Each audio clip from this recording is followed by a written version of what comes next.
नमस्ते। मेरा नाम है कविता कविता द्विवेदी और आज आप सबके सामने मैं अपनी कहानी सुनाने आई हूँ। मेरी एक फ्रेंड है शीतल, उसी ने ही मुझे मोटिवेट किया है इस मंच पर आकर अपनी कहानी सुनाने के लिए।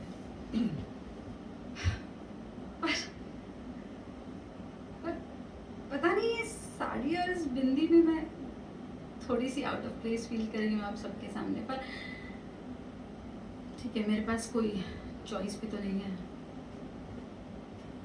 चलिए इसी बात पर मैं आपको अपने बारे में कुछ बता देती हूँ। मैं एमपी के छोटे से शहर देवास से हूँ, वहीं पर पली बड़ी हूँ। बस कॉलेज के लिए लड़ झगड़ कर इंदौर चली गई थी, नहीं तो पापा कहाँ भेजने वाले थे। इंदौर से एमबीए इन फाइनेंस कर लिया और घर लौटने पर पापा की शर्तों पर जल्दी शादी।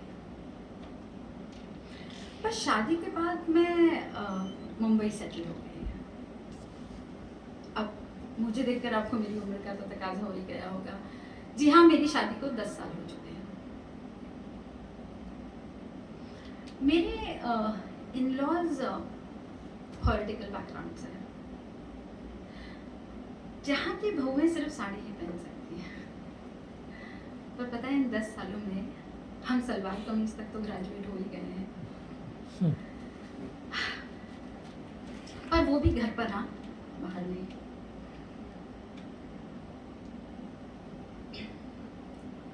तो अच्छा हाँ, ये तो मैं आपको बताना ही भूल गई कि मेरे 2 बच्चे हैं और जो कि बहुत ही अच्छे स्कूल में पढ़ते हैं।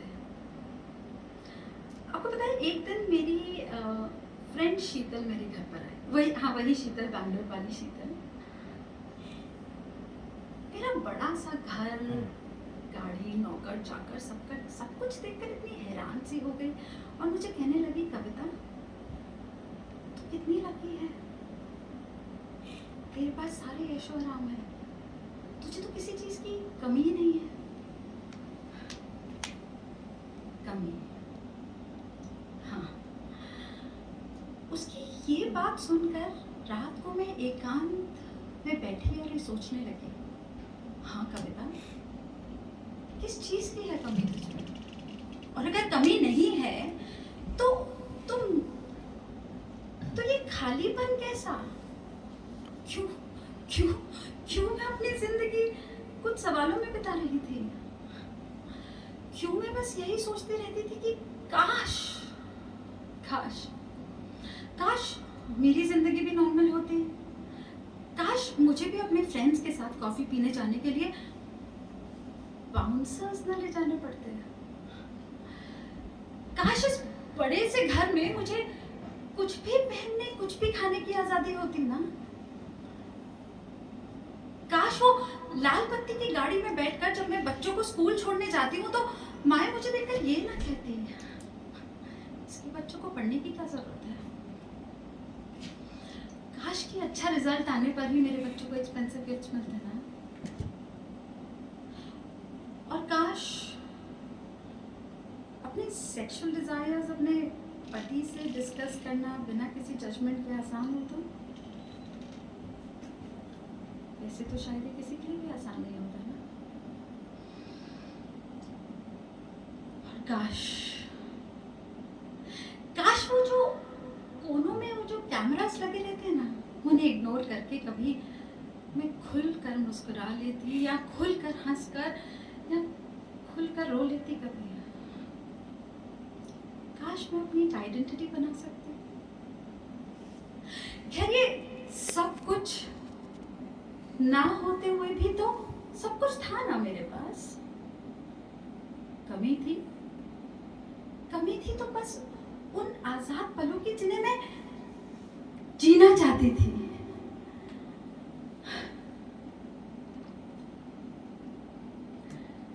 कहते हैं money is everything. Money is everything, honey, and that's the only thing that brings satisfaction in your life. But मैं कहती हूँ, it's not for everyone. It's not for everyone, honey.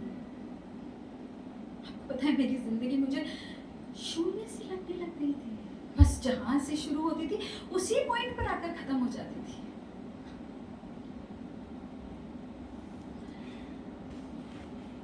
बस कुछ पलों का इंतजार कर रही थी।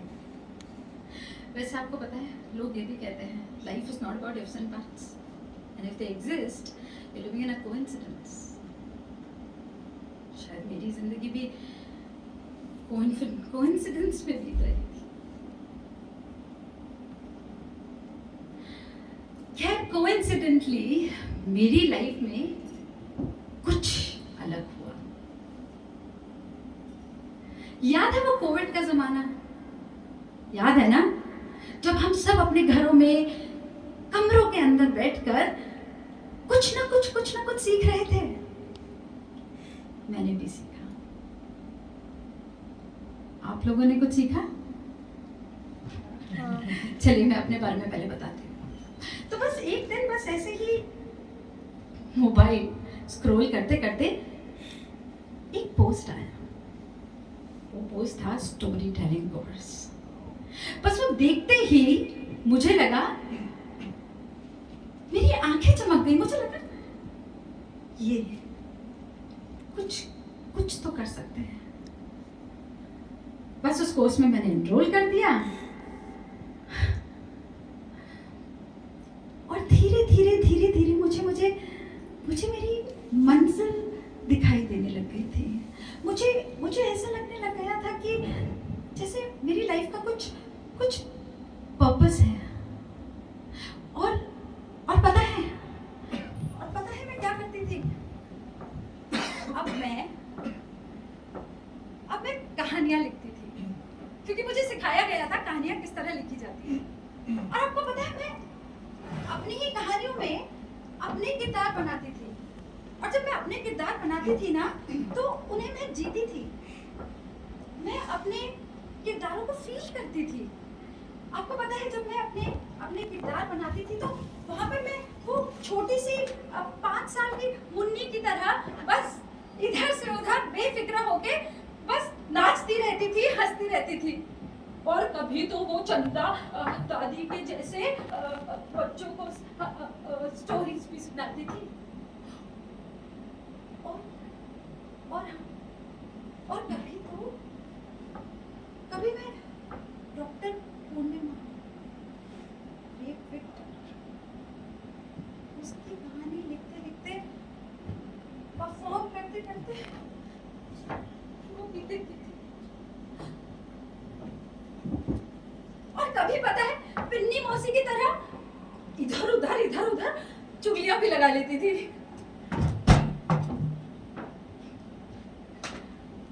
बस अपनी कहानियों में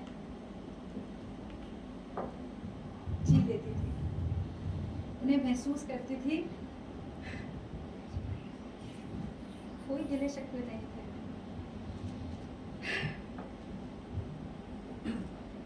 और जब इन कहानियों की दुनिया से मैं बाहर आती थी ना,